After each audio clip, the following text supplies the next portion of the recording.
પૈસા આપવા તૈયાર છે.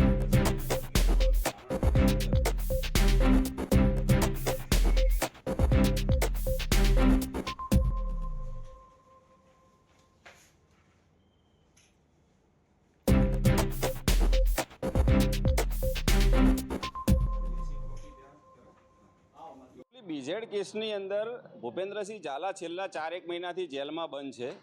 એમના એડવોકેટ દ્વારા 2 થી 3 વખત નામદાર કોર્ટ સમક્ષ એવું કહેવામાં આવ્યું છે કે ભાઈ અમે જો અમારા એકાઉન્ટ ફ્રીઝ કરેલા છે એ અનફ્રીઝ કરવામાં આવે ને અમને જામીન આપવામાં આવે તો અમે રોકાણકારોના પૈસા ચૂકવી દેવા માટે તૈયાર છીએ.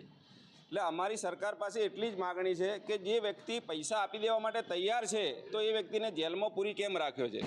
બીજું, હમણાં સરકારે એમની પ્રોપર્ટી સીઝ કરવાની પ્રક્રિયા શરૂ કરી છે, એની સાથે પણ અમને વાંધો નથી. સરકાર જે ટેકનિકલ કારણોસર આગળ વધે એમાં અમને કોઈ વાંધો નથી, પણ સીઝ કર્યા પછી રોકાણકારોના પૈસા કેટલા સમયમાં આવશે એની પણ કોઈ જાહેરાત કરવામાં આવી નથી. ને સૌથી વિશેષ એ છે કે જે વ્યક્તિ પૈસા આપવા તૈયાર ન હોય અને ભાગેડું હોય કે ભાઈ પૈસા આપ્યા વગર ભાગી જાય તો એની પ્રોપર્ટી સીઝ કરો, બરાબર છે. આ વ્યક્તિ જેલમાં બેઠા બેઠા એમ કહે છે હું તમામના પૈસા ચૂકવી દેવા માટે તૈયાર છું, તો એની પ્રોપર્ટી સીઝિંગની પ્રક્રિયા કરીને રોકાણકારોને બીજા 5-10 વર્ષ માટે રાહ જોડાવાની શું જરૂર છે? આવું મારે એટલા માટે કહેવું પડે છે કે જીપીઆઈડી એક્ટ 2004થી અમલમાં આવ્યો છે ગુજરાતમાં, અને મારી જાણકારીમાં ક્યાં એવું નથી આવ્યું કે જીપીઆઈડી એક્ટ હેઠળ કોઈપણ વ્યક્તિના પૈસા આવી રીતે ફસાયેલા હોય ને તો એમને પૈસા આપ્યા હોય એવું અત્યાર સુધી ક્યાંય સાર્વજનિક થયું નથી. એટલે અમે મીડિયાના માધ્યમથી સરકાર સુધી અમારી વાત પહોંચાડવા માગીએ છીએ કે જો તમને રોકાણકારોનું જ હિત હોય અને સરકાર એવું ઈચ્છતી હોય કે રોકાણકારોના પૈસા જલ્દી મળી જાય તો એનો બેસ્ટ વિકલ્પ એ છે કે સરકારે એમને વચગાળાના જામીન ઉપર મુક્ત કરવા જોઈએ, જેથી કરીને આપણને પણ ખબર પડે કે ભૂપેન્દ્રસિંહે જે સોગંદનામું કર્યું છે એમના વકીલ દ્વારા એ સાચું છે ખોટું છે. અને હવે તો પ્રક્રિયા પણ પૂરી થઈ છે કે ભાઈ એમની મિલકતો ટાંચમાં લઈ લીધી છે, એટલે જો બહાર આવશે ને ભાગી જશે તો પણ એમની મિલકતો તો છે જ સરકાર પાસે.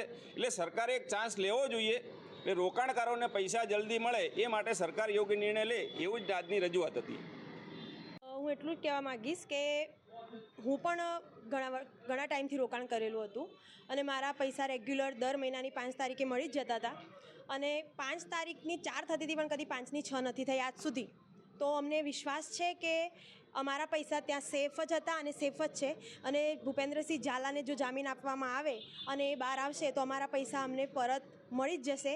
અને એટલા માટે હું સરકારને વિનંતી કરું છું કે જેમ બને એમ જલ્દી ભૂપેન્દ્રસિંહ ઝાલાને જામીન આપવામાં આવે, અને આ બધા જ રોકાણકારોનું હિત એમાં જ છે. તો તમે જો રોકાણકારોના હિતમાં જ બધો નિર્ણય લેવા માગતા હોય તો ભૂપેન્દ્રસિંહ ઝાલાને જામીન જેમ બને એમ ઝડપથી આપો, કેમ કે અમે તો એની જ રાહ જોઈ રહ્યા છીએ. કેમ કે આટલા ટાઈમથી મારા સાથે સાથે બીજા ઘણા રોકાણકારો હશે કે જેમને એમના દ્વારા એમના પૈસા રોકેલા હતા જ્યાં ત્યાં ભૂપેન્દ્રસિંહ ઝાલા પાસે, તો એમનાથી એમનું ઘર ઘણું ચાલતું હતું કે એવું છે. તો ઘણા લોકોના એવા મેસેજીસ કે બધા જોયા છે કે બધાને બહુ તકલીફ પડી રહી છે, તો એ લોકોના હિતમાં સરકાર કંઈક નિર્ણય કરે અને ભૂપેન્દ્રસિંહ ઝાલાને જેમ બને એમ જલ્દી જામીન આપે તો બધાના પૈસા જેમ બને એમ જલ્દી પાછા મળી શકે એમ છે. તો પ્લીઝ એમને જામીન આપો અને બધાનું રોકાણકારોનું હિત તમે જો ઈચ્છતા હોય તો રોકાણકારો માટે કરીને એમને પ્લીઝ જામીન આપો. તૃપ્તિ પુરોહિત. આ જે રોકાણકારો વાળાએ શું કર્યું સાહેબ, ભૂપેન્દ્રસિંહ સાહેબે તો રેગ્યુલર પૈસા આપ્યા છે, કોઈ દિવસ 5ની 6 તારીખ થવા નહીં દીધી, બરાબર. પણ સીઆઈડી વાળાએ ખોટી રીતે એમને પોતે આરોપી બન્યા છે અને ભૂપેન્દ્રસિંહને અંદર લીધા છે ટોચમાં, બરાબર. હવે એમની જમીન ટોચમાં લેવાની કહી રહ્યા છે.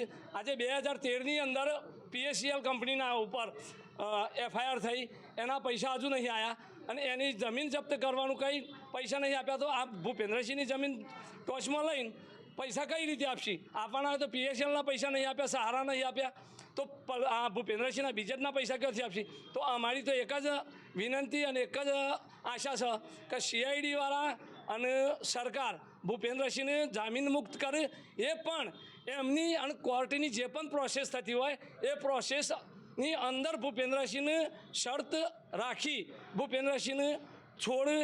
નહીં તો આજે કોઈ વ્યક્તિ, આજે ઘણા બધા ઇન્વેસ્ટરો એવા છે સાહેબ કે જે લોકોએ પોતે લોનો લઈને પૈસા પણ અહીં બીજેડમાં ઇન્વેસ્ટ કર્યા હતા. આજે એ લોકોની દશા શું થઈ છે કે સાહેબ એવા વ્યક્તિઓ કે જે લોકો બિચારા આજે ગળા ફાંસો ખાઈ આત્મહત્યા કરી એવી પરિસ્થિતિમાં છે. કાલે કોઈ આના બનશે કોઈ પણ કસ્ટમર જોડે, કોઈ પણ ઇન્વેસ્ટર જોડે, તો એની જવાબદારી CID લેશે, સરકાર લેશે. તો એના બૈરી છોકરાનું ભરણપોષણ શું સરકાર આપશે?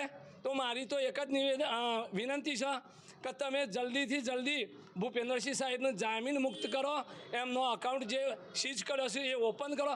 ભૂપેન્દ્રસિંહ ક્યાં ના પાડે છે પૈસા આપવાનું? કેટલા લોકો આજે આવ્યા છે આવેદન પત્ર આપવા માટે 150-200 વ્યક્તિઓ અહીં હાજર છે સાહેબ, બરાબર.